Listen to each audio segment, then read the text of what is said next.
DJ Ramnavami बजता है, इसका अल्लाह भाग जाता है क्या? और इनका सुबह शाम अल्लाह को बुलाने के लिए रोज नमाज पढ़ता है, रोज अपने मस्जिद से चिल्लाता है, उस समय इसका भगवान को याद करता है, उस समय रामनवमी के लिए हम लोग जो बजाते हैं भाग जाता है इसका भगवान। ये हमारा जो बयान आया था किसी जाति, किसी धर्म, किसी समुदाय को आहत करने का मेरा बयान नहीं था। तो इनको औकात है, अगर हिम्मत है, मैं इनको चुनौती देता हूँ कि सभी मस्जिद से ये अपना चोंगा खुलवाए। लोगों का सवाल यही अमित जी कि आप जब भाजपा में नहीं थे तो आपको अजान से प्रॉब्लम नहीं था, लेकिन जब भाजपा में आए तभी लाउड स्पीकर से प्रॉब्लम हो गया। ये भाजपा में पहले तो आपने मुद्दा नहीं उठाया था, ये मुद्दा जब एक साल से आपने उठाया। बहुत सारे लोग कहते हैं कि राम के नाम पे वोट लेते हैं, भगवान उनको भी सुमति दे कि वो भी किसी का नाम लेकर वोट ले। तो सभी त्योहारों में डीजे बजता है या नहीं बजता है? ये अलग बात है कि सुप्रीम कोर्ट का आदेश है कि डीजे नहीं बजना चाहिए, मैं उसका स्वागत करता हूँ। एक बयान आपका आया था इसको लेकर के, एक विशेष समुदाय थोड़ा सा आहूत हुए थे उसको लेकर। देखिए, हमारा जो बयान आया था किसी जाति, किसी धर्म, किसी समुदाय को आहत करने का मेरा बयान नहीं था। हमारा बयान माननीय मंत्री इरफान अंसारी जी के बयान का पलटवार था।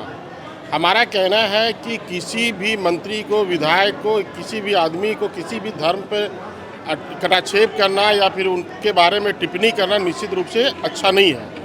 लेकिन राज्य के जो मंत्री हैं संवैधानिक पद पे हैं, और राज्य के मंत्री कोई जाति, कोई धर्म के मंत्री नहीं होते हैं, कोई जगह, पर्टिकुलर जगह के नहीं होते हैं, वो पूरे राज्य के मंत्री होते हैं। मंत्री का गरिमा है, मुख्यमंत्री का गरिमा है, उनका एक स्टेटमेंट आदेश होता है, उनका एक कथन आदेश होता है। और उन्होंने जिस प्रकार से मीडिया में आ करके हजारीबाग में रामनवमी के बारे में उन्होंने टिप्पणी किया और उन्होंने चुनौती दिया कि हजारीबाग में डीजे किसी भी सूरत में हम बजने नहीं देंगे, तो हमारा कहना है हजारीबाग से सिर्फ उनको मतलब है या पूरे राज्य से मतलब है?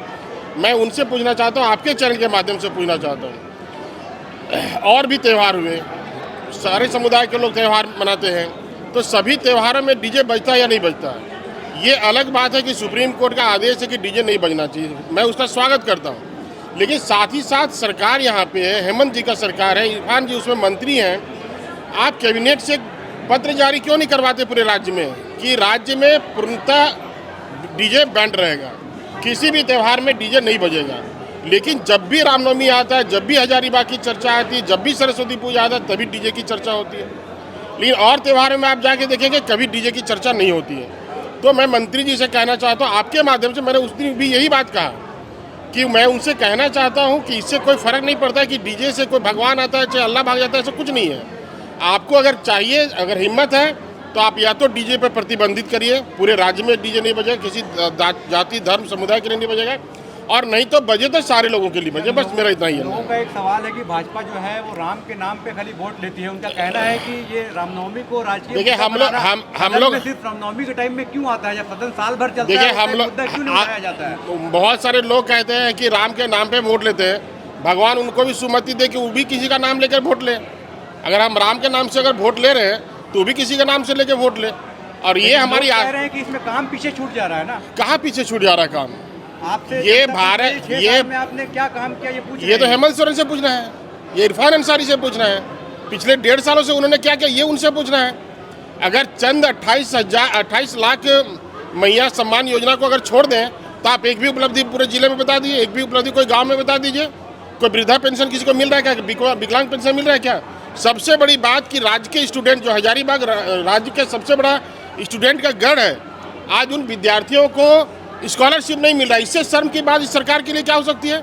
ना रोड बन रहे हैं, ना पुल पुलिया बन रहे हैं, ना कोई विकास के डेवलपमेंट के काम हो रहे हैं। हम कह रहे हैं तो भगवान राम के नाम से ले रहे। अरे भैया आप काम करिए ना, कौन मना किया आपको काम करने के लिए? 1.5 वर्षों में क्या उपलब्धि आपका, कोई तो बता दें। इरफान अंसारी उलूल जुलूल बयान देते हैं तो वो सोचते हैं कि हम टीआरपी ले रहे हैं। अरे टीआरपी आप किसी की आस्था को ठेस पहुंचा के ले रहे, क्या मतलब है भाई? विकास की बात करिए, आप मंत्री विकास की बात करिए। रामनवमी नहीं मने, ईद नहीं मने, मुहर्रम नहीं मने, सरहुल नहीं मने, ये तो सेकेंडरी मामला है। लेकिन आपको जो सरकार, आपको लोगों ने बहुमत दिया है सरकार में विकास करने के लिए, आप हजारीबाग में क्या विकास किया कोई बता के दिखा दो। 1.5 सालों में क्या हो कोई बता दे हमें।